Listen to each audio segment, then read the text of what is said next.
হাসান আর হুসাইন যে নিয়ে আসো। হাসান হুসাইন বললে বেলাল আজান দিবে।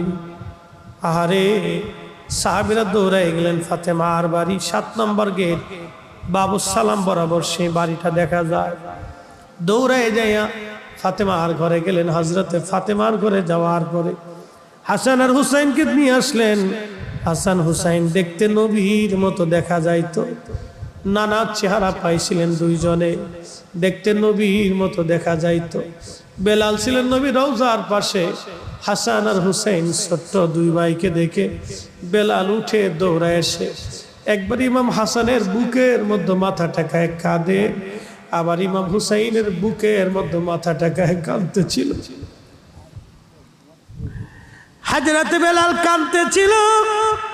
ইমাম হাসান ডেকে বললেন, নানার মুয়াজ্জিন যেই লাহাম দিয়ে